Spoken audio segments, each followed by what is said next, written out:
What's up, guys? Your boy is back, and today we're going to recap the fights on the UFC Fight Night card in Paris.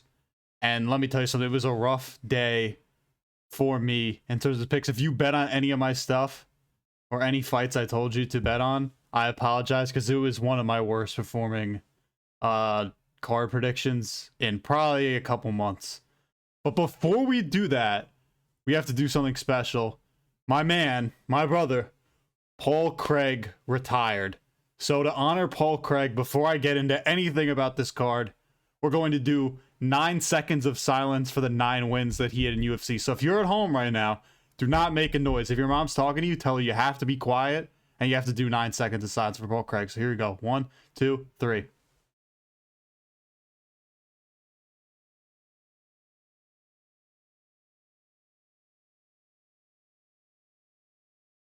All right, we might have gone over 9 seconds, but Paul Craig deserves it because he's been robbed before. Now, we'll talk more about my guy, Paul Craig, as the video goes on and we get to his fight against Modestas Bukauskas. Anyway, let's begin with, I told you guys it was going to be a banger, and it was more of a banger than I thought. My girl, Shauna Bannon versus Sam Hughes, and they said those fucking nicknames. They said Sam Page and they said Mama B, and I clowned. I said, oh, they'll never say these nicknames. John Gooden, I think that's his name, who's like the British UFC announcer for ESPN, was just, he said it multiple times to the point where I was like laughing at myself. Now, there's not much to say about this fight. Everything I said was pretty much correct, except that there was actually a finish in this fight. Shauna Bannon looked like absolute shit, like what I said she was going to look like. She does nothing impressive. Sam Hughes, I actually thought looked pretty good. I mean, she got a finish. She's been getting decisions pretty much her entire career in the UFC. So, like, good for her, honestly. I mean, you know, there's not really much to say. Nice rear naked choke. She just dominated fucking Mama B. It really sucks because I think she's still going to be the female McGregor. That's what I said, even though she lost, you know. She'll bounce back, though. She'll be better. All right, on to the next fight, because that fight sucked. This was where it just all started to fall apart. This is where you get clipped. Andreas Gustafsson versus Rinat Fakhretdinov. It was over within a minute of this fight. I mean, Andreas Gustafsson comes out, putting the pressure on Rinat. And you know what the thing was? Rinat hitting him. Obviously, it ended all fast. So this is all within a 20-second time span. I said in my pre-fight, in my prediction for this, Rinat was going to dominate round 1. But I thought it'd be like dominating like wrestling and, you know, not like knocking my guy out within 10 seconds. Or you know what I mean, within a minute. But Andreas Gustafsson comes out, he's swinging wild, you know, his usual bullshit with Andreas Gustafsson. And then he just died. Fakhretdinov just caught him, clipped him bad, got him against the fence, and then Andreas Gustafsson just wilted to the ground. I almost was like, did he even catch him clean? But then I saw back, I was like, no, he got hit pretty hard. And good for Rinat, honestly, because, you know, he has all these wins. I think he has 1 loss. He's won like 20 fights in a row for 14 years. I mean, he's beat nobody, but whatever. This is a good win for him. Maybe we were just overrated on Andreas Gustafsson winning a 1 contender series fight and then beating Chaos Williams like that meant anything. He showed up drunk. I think Rinat, you know, he could fight like a Jeff Neal, like somebody like that, like close to the rankings or ranked.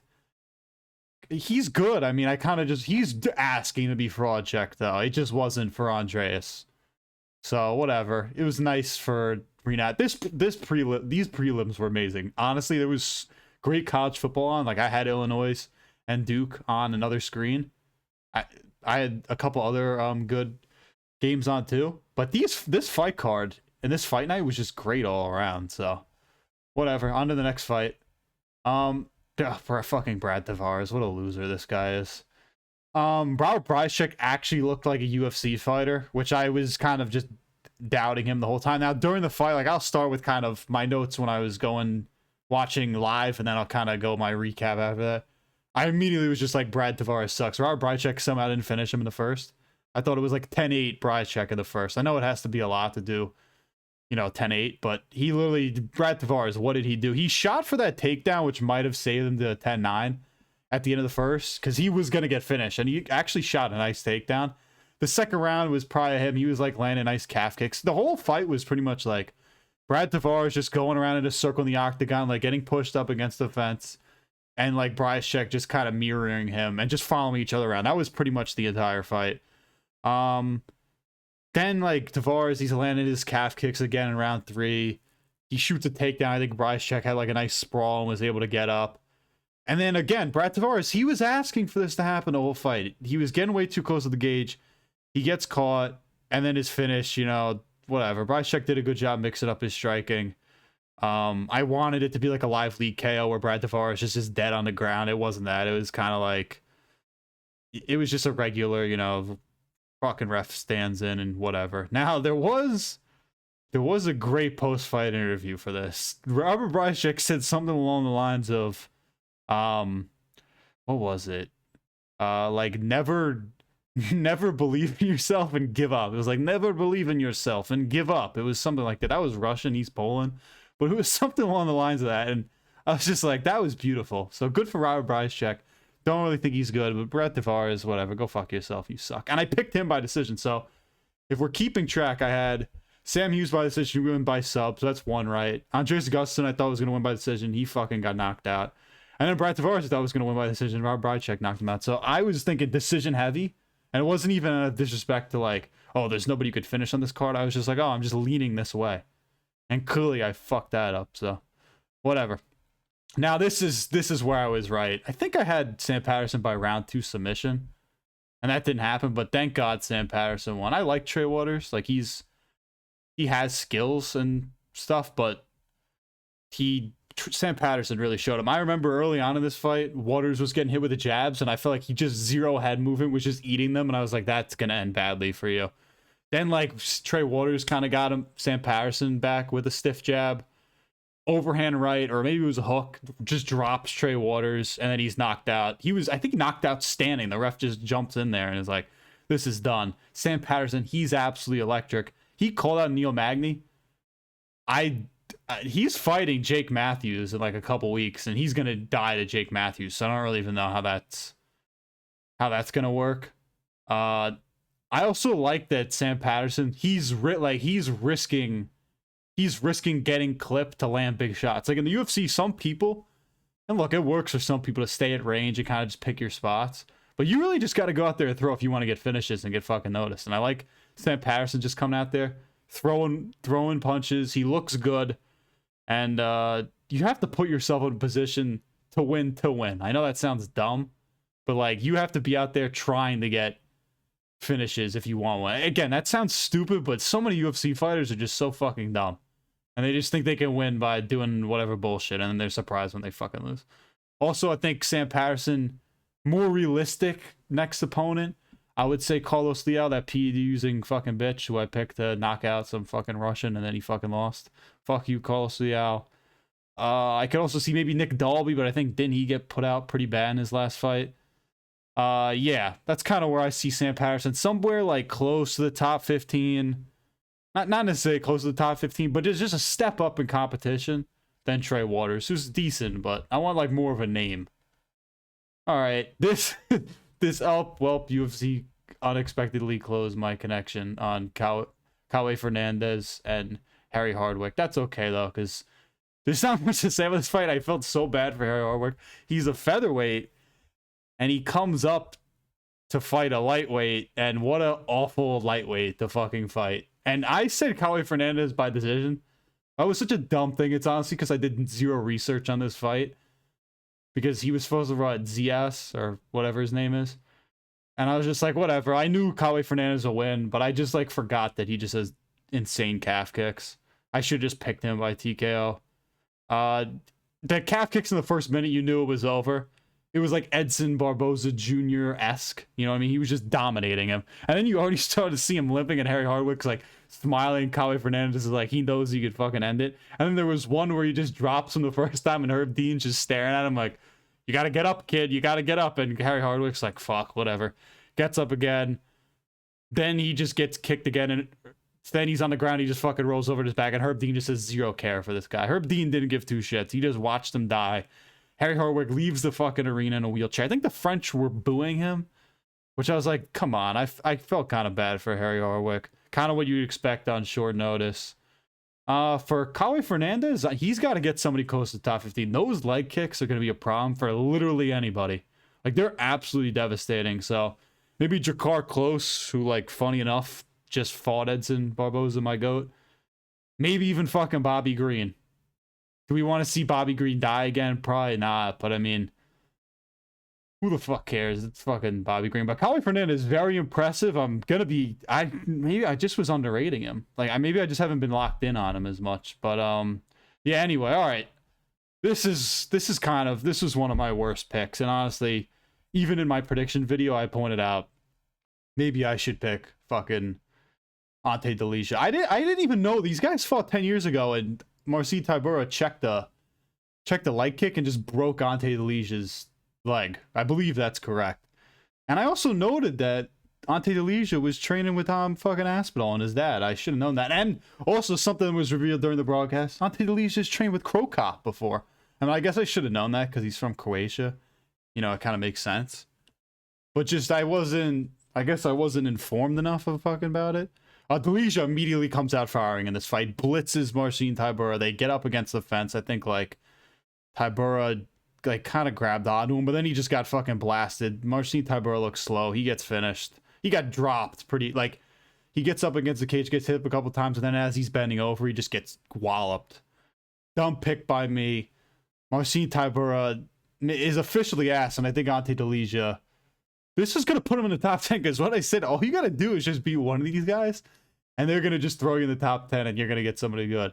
Like, and he also looked athletic. Like, his hand speed was nice. I watched it and was like, oh, this is refreshing. He's not like a fat slob who just is like gonna hug on to you, then they'll maybe get you on the ground and then ground and pound. Like, that's the most exciting thing most of these fucking heavyweights do. But Marcin Tybura is absolute shit, mate. He's absolute shit. Marcin Tybura, he absolutely fucking sucks, mate. See, that was like a shitty Tom Aspinall impression, and then it just turns into like Australian accent. Like, I gotta get better at the Aspinall. I know he goes like, Marcin Tybura, he absolutely fucking sucks. Like, I just can't. I used to be better at it, but whatever. He's absolutely shit. Who's next for Ante Delija? I've seen Curtis Blades. That's the one name got thrown out. And Blades, he looked like shit against, who's it, Kuniev? I watched that. Funny story about that Curtis Blades fight. It was on that, like, that was the Azerbaijan card. I watched it on, in the back of an ambulance in between calls as an EMT.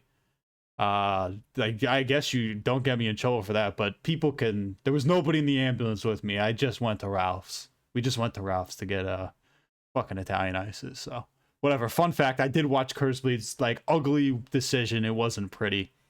Some people said he didn't win. Whatever. I like Curtis Blades. He's cool. But yeah, Ante Delija versus Curtis Blades. I kind of like that matchup. That should be fun. The thing that sucks about Ante Delija, like, getting into the top 10 and maybe being a legit guy, is he's trained with Tom Aspinall. Like, they're never gonna fight each other, so that bothers me. So whatever, good win for him. He looked good. He'll be in the top 10, which is absolutely ridiculous. You beat one fucking guy and you're in. Last fight of the prelims. This is French plot armor in a nutshell. I mean, Omar Sy just absolutely outclassed Brenson Ribeiro. He just looked so much more technical. In the beginning, he was kind of standing in range with calf kicks. Sy wobbled him with a jab, I think, in the beginning, and then shot for a takedown. Eventually, I think there might have been like a disengagement, and then whatever, they're still standing up, and then he gets him on the ground, elbows him, and ground and pound finish. Great crowd. The crowd was going nuts for Omar Sy. Was there any other? Was he the first French guy up? Yeah, he was. So the crowd was electric for Omar Sy. I got to give a lot of credit to them. They were singing the French national anthem. It was elite. Impressed with his performance because he looked like shit against Alonzo Menifil. Maybe not shit. Maybe I was just so bored. I was like, this is nothing special. But he's right on the cusp of kind of being like a top 15 guy. Not regardless if I think he's good or not. He did look good today, so I'm more impressed with him. He just was so much more technical. Bryzcek Ribeiro, fucking hang up the gloves. You suck.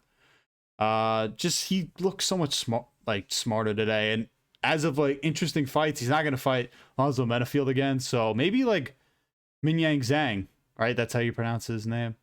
Maybe he fights Zhang. You know what I mean? I think that'd be kind of an interesting fight.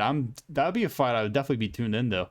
Because Zhang's 15 or 14 right now, and Sai's literally right there. The only guy he's lost to was Alonzo Menafield, who's what, 14 or 13. So I like that fight for Sai. He just did a good job. French plot armor, shot some nice takedowns, was able to land good ground and pound. He looked a lot better today. So maybe I have some confidence that he can get finishes in the future. This was one of the only 2 decisions on the fucking card. UFC, they have nothing for me. They just want to close my fucking connection. Not really much interesting to say about this fight. William Gomis, I thought looked a lot better than I thought he did. I picked Robert Ruchala to get a second round knockout, which was just not, that was not my best. That was more just like, oh, look at the odds. I was like, if you want an underdog, maybe you take Ruchala because Gomis hasn't looked that good. But Gomis looked literally good right out the gate. He looked polished. Ruchala did have a nice takedown in that first. And he also got grabbed by the balls, which I haven't seen too many people. It was a pretty forceful, like, he was like in the back of his ass grabbing his balls. It was something.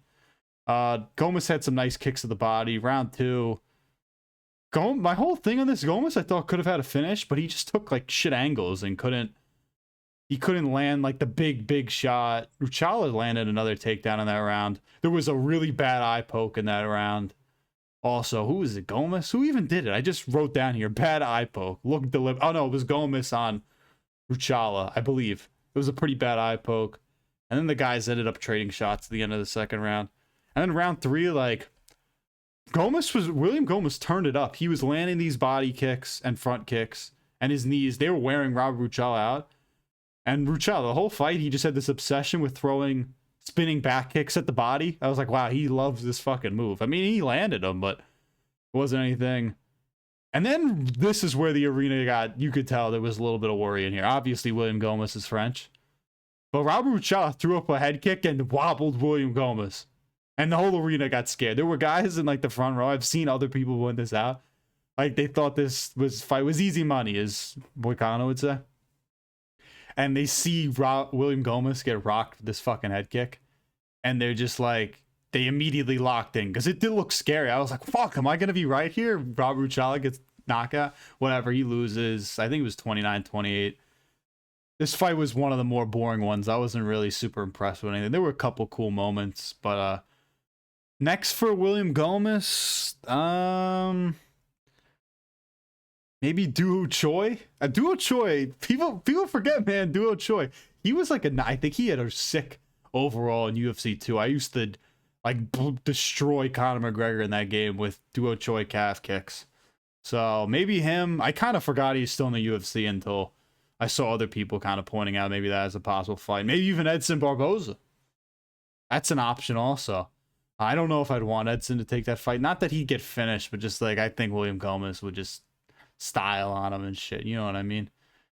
Next fight, and this is again this is a disaster because we can't even fucking get everything's fucking loading on this website. Not that it's important because half these fights suck. But Axel Solo Reese Mckee. This was a little bit. I was so disrespectful to Axel Solo. I said he was gonna lose. I think I said he was gonna get knocked out. Either way, I picked against him. I said this guy's a fucking locked Lego character. He didn't even have a picture on the Prize Picks website when you looked at this fight. He was a locked Lego character. Again,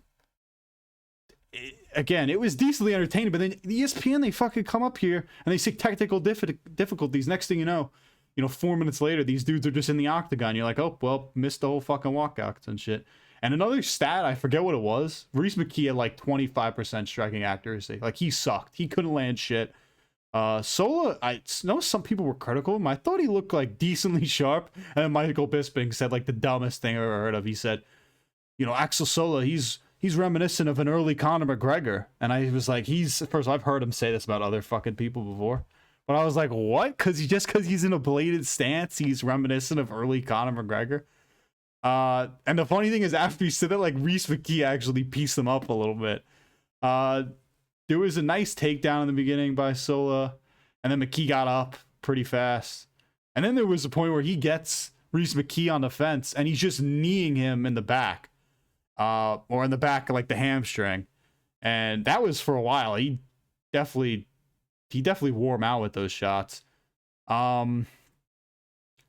What else? Sola. Mckee actually also randomly just started bleeding profusely from his nose in this fight.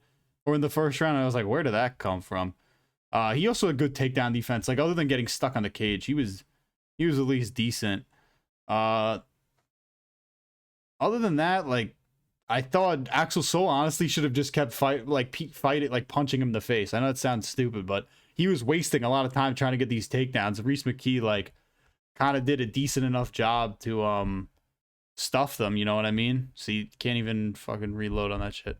He did a decent job to stuff them. But yeah, see, 1 for 4. He was wasting too many times. Like, he didn't shoot a lot, but it just was a amount of wasted time. Other than that, is there anything even fucking interesting to say about this shit? This fight? I think Sola probably won the first round 10-9, the second round 10-9. The third round, he kept letting nice shots, had a nice head kick, and then had a nasty shot to the body to drop him, and then finishes him on the ground. Herb Dean just jumps in. It was probably a little bit of an early stoppage, but you're not fucking moving, and you're going to lose the fight anyway. I hate when fighters, they just bitch to the refs. Like, you've lost the first 2 rounds anyway. You're not winning this fight. You can't hit shit. Your striking accuracy sucks. Again, it wasn't really that bad of a stoppage. Maybe grab B-roll or do something to make Herb Dean. If you grab B-roll, the refs will they'll let you keep going, but he didn't do shit. And then he's like, oh, I can't believe he doesn't talk like that, but oh, I can't believe Herb Dean called a fight. Really? Like, you can't believe Herb Dean called that? This was a banger. Fuck that, the other fight. Borralho versus Mason Jones. Mason Jones, this might be my new guy. I mean, I kind of liked him coming into this fight. Obviously, they because I picked him to win by second round submission. Ended up winning by second round knockout. But I'm excited about this guy. He's fun to watch. That's kind of my basis of this fight. It was an absolute banger, and it went pretty much how, like I said, it was. Borralho was going to come out, and you were going to see his hand speed. You were going to see how fast he was. He fucking drops Mason Jones within seconds, within the first 30 seconds, and Mason Jones somehow survived. First round literally had everybody shook. I was like, another miss fucking pick by me. He was just throwing fucking haymakers and hitting him. But then Mason Jones gets up. He knocks him down. He was doing hard elbows on the ground. Oki gets back to his feet. Jones had like a failed fucking guillotine. They got back on the ground. More 12-6 elbows. And then he gets him into a Kimura attempt. And Borralho did a good job straightening his arm out on that Kimura and got out of it. And I just remember writing down, what a fucking fight. That was one of the best first rounds you'll ever see. Just like so much fucking action.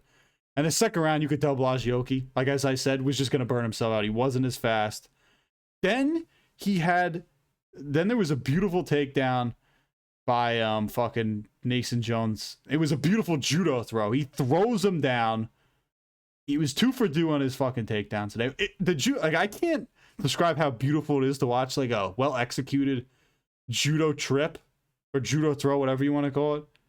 Where you just throw a guy. Like, you just impose your will and strength on a guy. He fucking just throws him and then finishes him on the ground with elbows.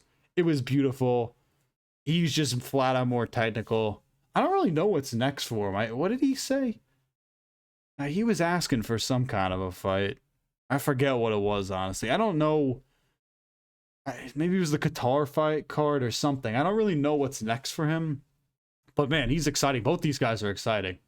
But Mason Jones, he's more technical. He's obviously prone to getting fucking, he's not the fastest guy, but he can get prone to just getting dropped like that. But credit to him, he fucking got out of it. Mason Jones, though, what a win. Second round knockout. I had him by second round submission. Whatever. He threatened submission a couple times. So, all right, these next 3 fights are really. This is what we come for. Paul Craig, who we had 9 seconds of silence for in the beginning. This was a Paul Craig masterclass. This is kind of why I love Paul Craig, because early on in his career in the UFC, obviously he was good and he was finishing guys. He's a great submission artist. It was just a perfect way for him to end his career. They just zero striking. He'll throw like these dumb kicks to the body. He can't fucking box at all. You think like, and honestly, give him credit because the guys he's beat in the UFC, we're gonna go through kind of quickly his legacy. The credit to him, the guys he's beat in the fucking UFC without having any ability really to strike is honestly impressive. You know what I mean? Like he tried a couple takedowns too in this fight, couldn't land them. Like, but that's just Bukauskas. I honestly thought he did a great job defending the takedowns. And then they get to the fence at the end of round 1, and it was almost like Paul Craig was like, I'm just gonna die on my sword. You know, Paul Craig pulls fucking guard on the fence and then just dies. Like he's on the ground and he's just getting wailed on and his chin is up and you're like, are you asking to be knocked out? It was just comical. Did he want to get knocked out? I have no clue. And then Mark Goddard is just standing there like he realized, oh shit, he's actually dead. Like he's just bleeding. I felt bad for Paul Craig because, listen, man, when my kids are around, I'm going to be telling them stories about the Paul Craigs of the world, the Jeff Neals, like some of these just unks who, the Neil Magnies, just these unks who, they were never really elite. Like they were ranked. They were dangerous, don't get me wrong, but it's just a dying breed of UFC fighters. Those guys are all fucking legends. When the other two go on be upset, Paul Craig, I've been reposting so many edits of this guy on TikTok. He's still my boy, Paul Craig. He's still my boy. But credit to Modestas Bukauskas. Like, he got his knee shattered by Khalil Rountree a couple years ago, that iconic kick. And he's come back in better fucking shape. Like, he looks good. Credit to him. As of what I think for him, maybe like Dustin Jacoby or somebody. I don't know. He's good, man. I like him. But before we move on to BSD versus Mauricio Huffy, before I start crying because I don't even want to fucking talk about that fight, let's scroll through a little Paul Craig. Let's take a trip down memory lane. He loses to Khalil Rountree. He gets knocked out by Khalil Rountree. Beats Ankalaev. He's Ankalaev's father. That's pretty much it. If you just keep looking at the guys he's fight, Jimmy Crute loses Kimura to him. Loses to Alonzo Menafield. Has a split decision draw with Shogun. Cancel bout. Then beats Shogun again by punching him in the fucking face. Then, again, this is just why you love Paul fucking Craig. Like, snap Jamal Hill's arm.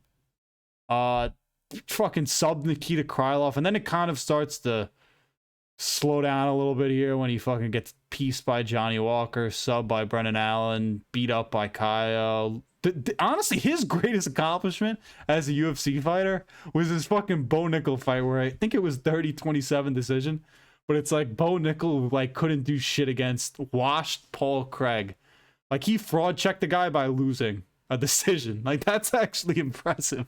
And then listen, my all-time Paul Craig. This is, if you want to see a Paul Craig fight, like just the tomfoolery that occurs in Paul Craig's career, pull up the Rodolfo Bellato fight and just see the dumbest up kick when he's grounded, because he got knocked down and then he hits fucking up kicks Rodolfo Bellato, and it's the ultimate acting job. You've never seen anything like it. It's been well documented. Fuck that guy. Paul Craig, he probably would have still lost that fight by some bullshit, but yeah. And you know what else is funny that I haven't really seen a lot of people talk about? Like a couple months ago, he signed a new deal with the UFC. Like I don't think the UFC saw this coming. He just gets knocked out from elbows by Modestas Bukauskas and is just like, shit, I'm done. You know what I mean? I just thought that was so funny. I was like, oh, I'm hanging him up now. But you just signed like a new 5-fight deal 2 months ago.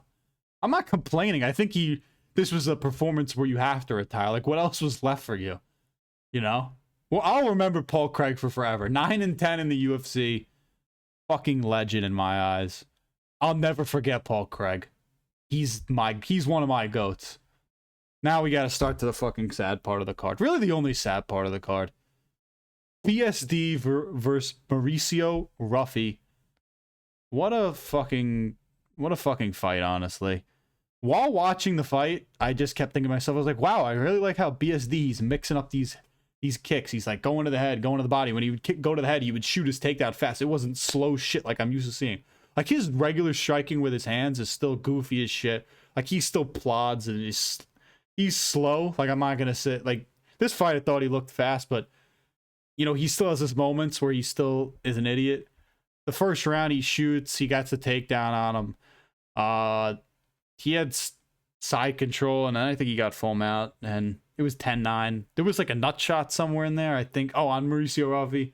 It was kind of a nut shot. But that worries me, honestly, because I think he got him. But anytime a guy's kind of complaining to the ref about nut shots, I just always immediately lose confidence, especially when it's not like clear. Like if you're not getting clearly kneed or socked in the balls, not saying obviously, you know, we've all been grazed in the nuts before as men, but I just hate it because I'm like, just keep fucking fighting. It looks bad. And then I always think it's a bad omen for these fights when it happens.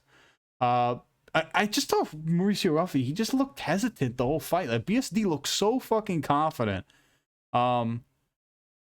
Again, BSD, he would get his takedown, and he was only 3 for 10. I think the consensus on Twitter was like, oh, Mauricio Ruffy, look how shit his takedown defense was. Like, he only landed 3 out of 10.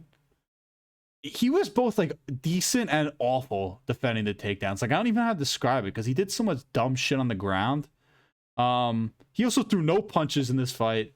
BSD looks so much better. He has a new coach still, which might, you know, that might have influenced his game plan, where he's just throwing these kind of kicks. And his offensive grappling in this fight was just great, as I said before. Like, I was impressed with him. He wasn't telegraphing his shit. Ruffy couldn't do anything from getting pressure. He wasn't letting go of, like, his lead hand or fucking lead leg at all in this fight. He tried mixing in body and head kicks and level change, but it just didn't, he didn't do shit. And the one thing that frustrates me so much with some of these guys, like BSD, he can get you to the ground. And I know he subbed him, so it's kind of ironic. But he's not like fucking Charles Oliveira, where he's this elite submission artist, where you're going to be like, oh, I got to get off the ground with him. Like, you see that happen in all Charles fights, where it's like, oh, Gaethje, I'm not going to the ground. Ilya, I'm not going to the ground. You know what I mean? Like, they're letting him stand back up. Like, Ruffy would get top position. Like, why aren't you just dropping some elbows? Throw some fucking punches. Like, do something. I just hate when fighters do that. I get you're a striker, and you don't really have a ton of confidence on the ground. But just do something. Like, throw him something fucking different.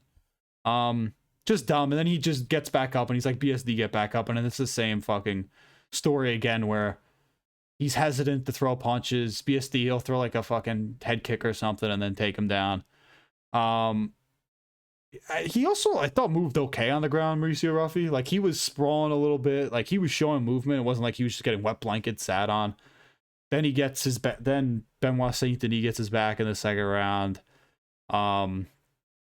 After, one thing I want to note in that second round, though, like, Mauricio Ruffy landed like this nice knee, which when I saw it, I was like, oh shit, like, maybe he does have a chance here. Maybe he's just like feeling the fight out. And then I think he got taken down shortly after that. Gets the back taken.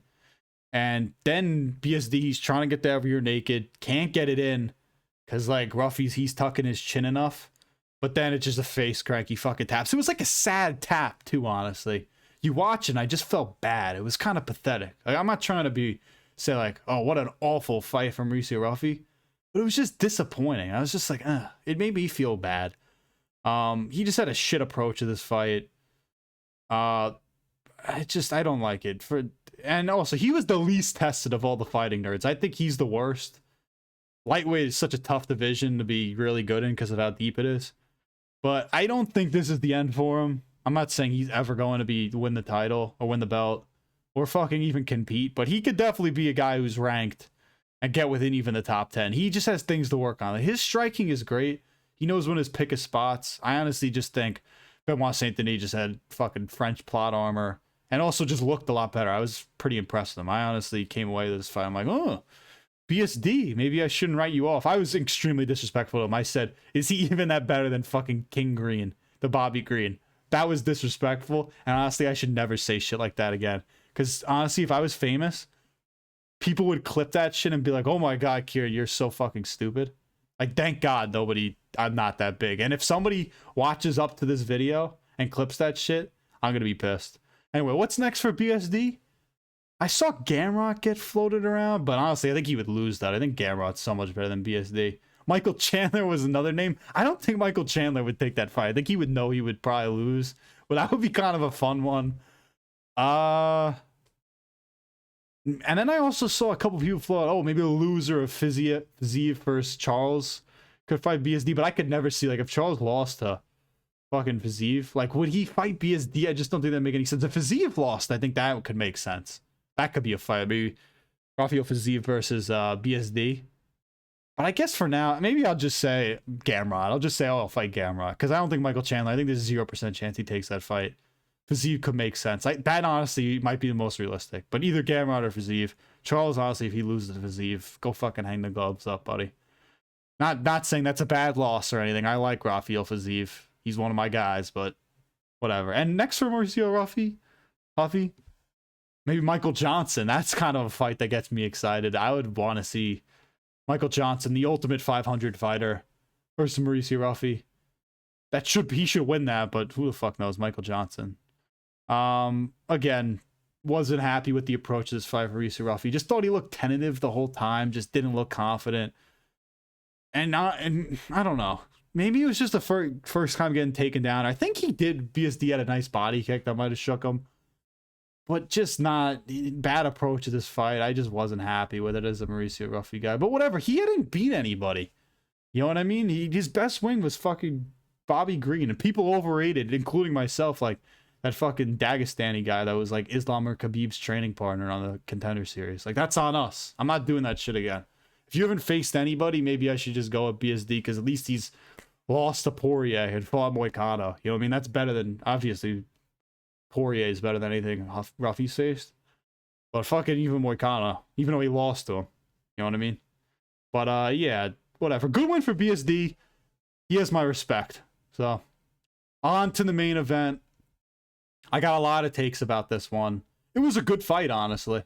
I know it was 50-45. The 50-45, 49-46. That's what the judges said. But it was like a close 50-45, 49-46. You know what I mean? Like, if you watch this fight, it wasn't like there were these clear... It wasn't like Imavov was fucking... You know, he was near knocking out Kyle a bunch of times. Like, it wasn't that kind of a fight. It was just kind of what I thought it was going to be, like, strictly striking. Kyle shot for takedowns, couldn't get shit. He abandoned them later on because he was fucking tired and stuff. But, yeah. Other than that, the first round was pretty obviously Imavov. He looked so much faster than Kyle. Kyle was kind of just doing these body kicks, like trying to land shit from range. He couldn't do anything. And also, Imavov was landing nice oblique kicks, nice just combos on the fence, and he was controlling the octagon. He was cutting him off. He was mirroring him. Like, Imavov was dictating the pace and dictating where Kyle. Another thing that I liked in this fight was Kyle kept trying to go over these fucking foot sweeps that he couldn't get. He almost had one where, like, Imavov he swung him off and Imavov kind of went down and bent down, but he couldn't do much in the clinch, really. ESPN, I swore they just posted fake fucking punch stats. Like, the significant strike just looked so much closer.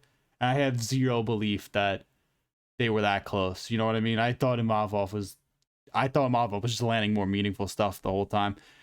Imavov was doing a good job landing just shots to the body. Kyle was using one thing. He abandoned it as the fight went on, but he had nice calf kicks. Like, you could see Imavov's lead leg, whatever his left leg, was bruised. Like, it was noticeable. And I was like, why did he just stop going there? I guess there's a certain point in the fight where you're like, I'm probably not going to win by fucking decision. So it's like, what's the point of going to fucking calf kicks and just getting points that way? Like, at best for him, it was 3-2. You know what I mean? Like, you could have said, oh, he wins the third, where he used his calf kicks and had some big 1-2s in that round, and maybe the fifth. But even the fifth was kind of a toss-up. Like, 1, 2, and 4 were so out. 1, 2 were just good 10-9s. 4 was obviously Imavov. That was kind of where he really put on a masterclass. His footwork was just so much better in this fight. Not to say Kyle was sloppy or anything. I thought he did decent. I think there's a lot of hate for the fighting nerds, which I'll kind of touch on at the very end. But he just forced Kyle to kick at range. Kyle Bio tries to be more aggressive in the fifth and just couldn't do enough. And there were some ridiculous fucking eye poke to this fight and nut shots. I mean, Imavov has fucking 2. Listen, you can have 1 as a warning. 2 is ridiculous. They have to take a point away. That's why I saw sub 48-47s for this fight. Not that it was that close, but you know what I mean? Like, they were just ridiculous. Like, bring the fucking pride gloves in. Like, do anything. I don't know how they sell these fucking gloves. It's ridiculous. And they don't even take a point. Like, get your eye pokes in. Fucking poke whoever you want in the eye twice. They don't even care. Even if it's in a massive fight like this. It's just so dumb. It's just a little John Jones 2.0 from fucking Nasruddin Imavov. And also, you have to give him the title shot. I'm giving him a lot of credit because he really, like Hamzat, what was Hamzat fourth before he fought DDP? Like Imavov was 2 and it just fucking, he knocked out Izzy. You know what I mean? He put him out. Like he got a finish against one of the best ever. Like best ever, you know what I mean? Like he's probably the second best middleweight. He's probably one of the 20 best fighters in MMA in the UFC history. I like that he wasn't Nasruddin Imavov wasn't being a fucking bitch about this fight. Like he took it. He wasn't being like, and I like Justin Gaethje, but he wasn't sitting on his ass being like, you have to give me a title shot. Or fucking Arman Sarukian, where he's like, oh, I have the Ilya, he's running from me. Like, fuck you. First, fuck Arman. Fuck Arman. Everybody knows I hate him. But just ridiculous, the entitlement that some of these guys have. I like the Nasruddin's like, all right, fuck it, I'm going to fight. And also, people would have just called him gay because he's from France if he didn't fight. I think it's a good look for him that he did this. And then won, like, a fight where he was definitely the better fighter. I know I said earlier, like, this was a closer 50-45 or 49-46 than, you know, the judges' scorecard will tell you if you really watched it. But, yeah, just a good win for him. And look at the run he's been on. He beats Delija by decision. TKO over Jared Cannonier. Then he wins another decision by Brennan Allen. That wasn't his best fight, but I mean, he still won it. Then he knocks out Izzy. And then he wins a decision over Kyle. Like, he's won fights against guys who, you know, are all good. You know what I mean?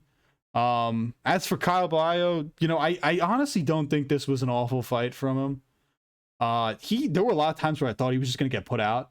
And credit to him, his chin held up in this fight. And he did all right. Like, when he did get pieced up, he still stood in there and fucking took some shots, punched him back too, landed nice 1-2s. It wasn't like he didn't do shit. I know his takedown sucked and he abandoned them, probably because he was just shot. But yeah, I was frustrated that he kind of went away from the calf kick, honestly. Also, for future matchups for him, Bobby fucking Knuckles is probably, that's kind of where I see it done. Bobby fucking Knuckles. That's kind of where I lean for a guy for him.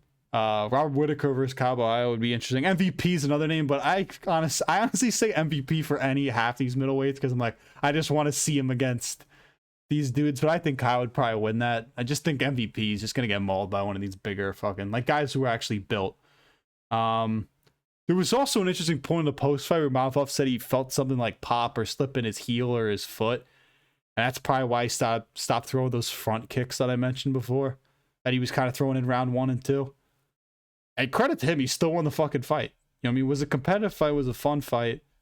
I saw like Lucas Tracy bring up like how he didn't really care who won this fight. And I kind of agree. I was leaning Imavov because I was kind of annoyed that Kyle Borralho is literally all over fucking TV and he hasn't fought in over a year.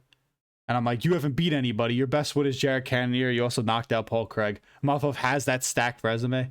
And he was saying how he thinks Imavov should get the shot at Hamzat for the belt, but he's saying, you know, RDR, Fluffy, I agree, are probably more interesting stylistic matchups against Hamzat.